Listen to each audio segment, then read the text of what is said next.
Hello friends, आज हम लोग बात करेंगे ये अपनी क्रिसैंथेमम्स की, क्योंकि काफ़ी लेट हो गया है। आप सब मुझे बार बार रिमाइंडर दे रहे हैं कि इला जी अब बताइए आगे क्या करना है हमको इसको।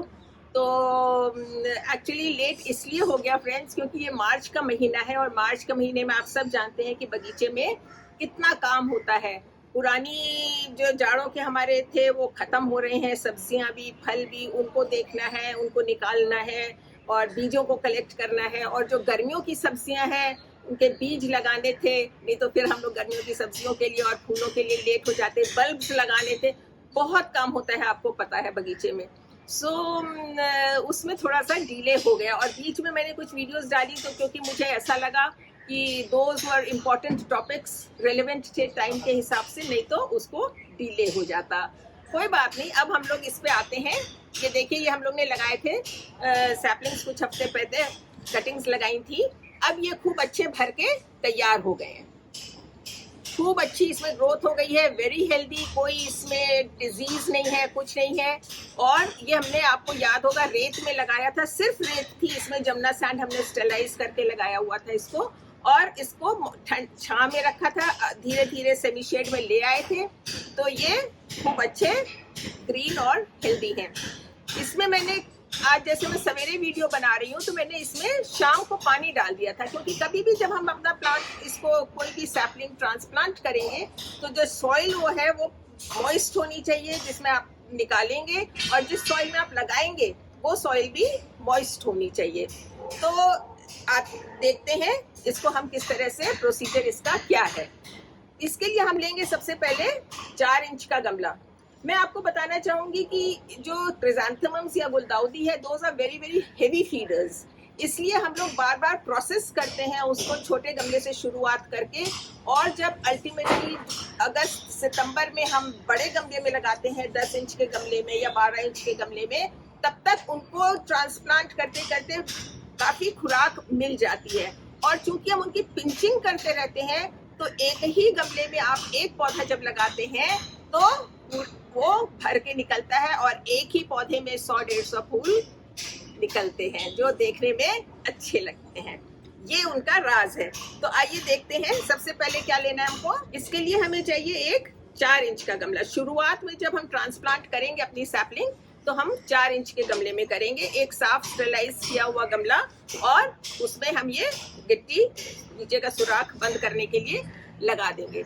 इम्पॉर्टेंट है मिट्टी, उसका सॉइल मिक्स क्या होना चाहिए। तो इसके लिए दोस्तों 2 हिस्सा पत्ती की खाद, 2 हिस्सा गोबर की खाद, अच्छी तरह सड़ी हुई याद रखिएगा हमेशा, और 2 हिस्सा ही आपके बगीचे की जो भी सॉइल होती है, गार्डन सॉइल जिसको हम लोग कहते हैं, उसको आप यूज करिए। उसमें आप थोड़ा सा सुपर फॉस्फेट मिला देंगे, अच्छा होगा, क्योंकि वो हमारी रूट सिस्टम को स्ट्रॉन्ग करता है। वो मैंने एक हफ्ते पहले अपनी सॉइल बना के रख ली थी, क्योंकि हमेशा मैं कहती हूँ कि सॉइल तुरंत बना के पौधे को ट्रांसप्लांट या रिपोर्ट नहीं करना चाहिए, सॉइल पहले से बना के रख लेनी चाहिए। सॉइल भी मॉइस्ट होनी चाहिए दोस्तों। और हमारी ये जो इसमें लगा था रेत में, खाली जमुना सैंड में, वो भी हम मॉइस्ट करेंगे। ध्यान रखिएगा, जिस मिट्टी में आपने मिक्स में अपना सैपलिंग लगाया है उसमें भी मॉइस्चर होना चाहिए, और जिसमें आप ट्रांसफर करेंगे वो सॉइल भी ड्राई नहीं होनी चाहिए, मॉइस्ट होनी चाहिए, वेट नहीं होनी चाहिए। तो जैसे अब सवेरे मैं आपसे बात कर रही हूँ इस समय, तो इस पौधे में मैंने जो ट्रे है हमारी सैपलिंग्स वाली, उसमें मैंने शाम को कल पानी डाल दिया था। तो अब ये बिल्कुल निकालने के लिए तैयार है। निकाल के देखे नहीं है, आपके सामने अभी निकालते हैं। तो ये हमारा गमला है, इसमें हम, ये मेरी बनी हुई मिट्टी की है, ये देखिए। और मैं आपको निकाल के दिखाना चाहूंगी, ये देखिए, ये इसमें इस तरह से इसका जो मॉइस्चर है ऐसा होना चाहिए कि ये लड्डू फॉर्म भी हो जाए और ऐसे करें तो टूट भी जाए, इतना मॉइस्चर इसमें होना चाहिए। तो ये बिल्कुल हमारा ठीक है इस समय।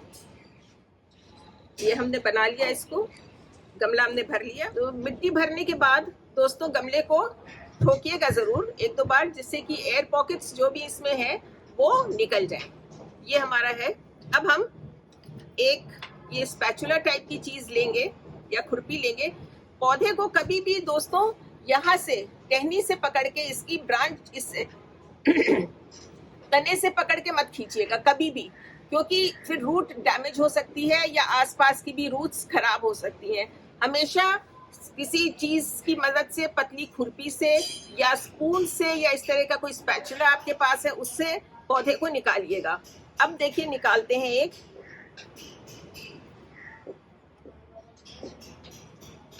ये देखिए ये मैंने निकाला। और अगर मैं आपको इसका रूट सिस्टम दिखाऊं, ये देखिए ये पूरी नई ग्रोथ एक तो इसमें आ गई है ये। और अगर मैं रूट सिस्टम दिखाऊं इसका, तो ये इसमें खूब अच्छी, ये आप देख रहे हैं बारीक बारीक सारी सॉरी, ये जड़ें भी खूब अच्छी इसमें आ गई हैं। अभी मैंने दिखाने के लिए आपको इसकी रूट्स एक्सपोज की है, नहीं तो अगर आप रूट बॉल के संग निकालेंगे और तो रूट्स आपकी डैमेज नहीं होंगी, इस बात का ध्यान रखिएगा। बहुत डेलिकेट रूट्स हैं, अभी निकली है, तो हमें बहुत ख्याल रखना है कि आपका रूट सिस्टम डिस्टर्ब ना हो। इसको अब हम गमले के बीच में सुराख करके ये इस तरह से, और जितनी जड़ें हैं उतना ही इसको हम इसमें अच्छी तरह से, जड़ें अगर आपकी इससे बड़ी हैं तो प्लीज ऐसे लपेटिएगा नहीं उनको, उनको हाथ से फैला के और इसमें बीच में गमले में बिठा दीजिए। इसको हम इसमें अच्छी तरह फर्मली सेट कर देंगे। आसपास की जो सॉइल है उसको हम दबा देंगे। मिट्टी कम है, थोड़ी सी मिट्टी हम और डाल देंगे। और मिट्टी हमेशा ध्यान रहिए, हमेशा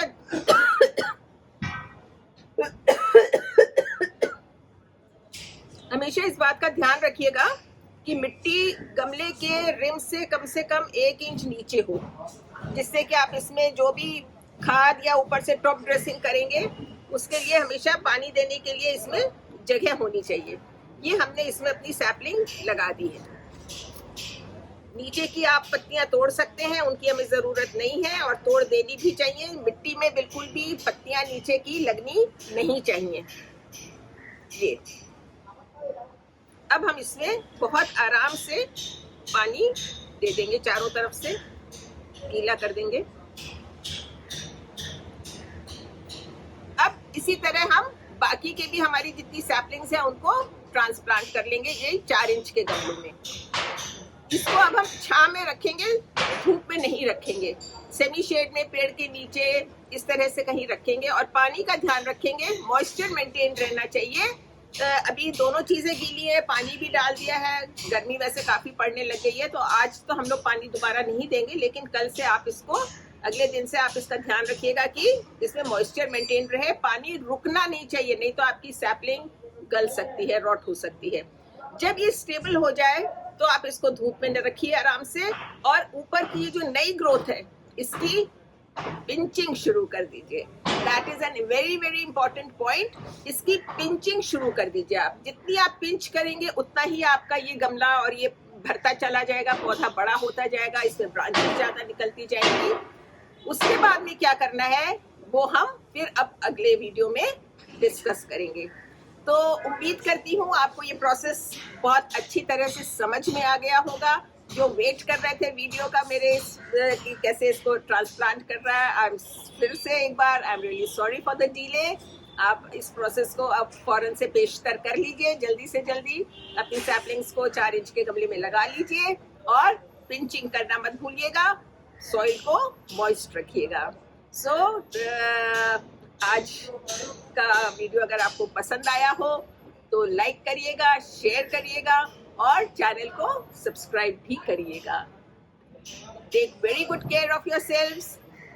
थोड़ी प्रॉब्लम्स फिर से इरप्ट होने लग गई हैं, तो बिना मास्क के बाहर मत निकलिएगा, अपनी हाइजीन का ख्याल रखिएगा, हाथ धोते रहिएगा। Good bye.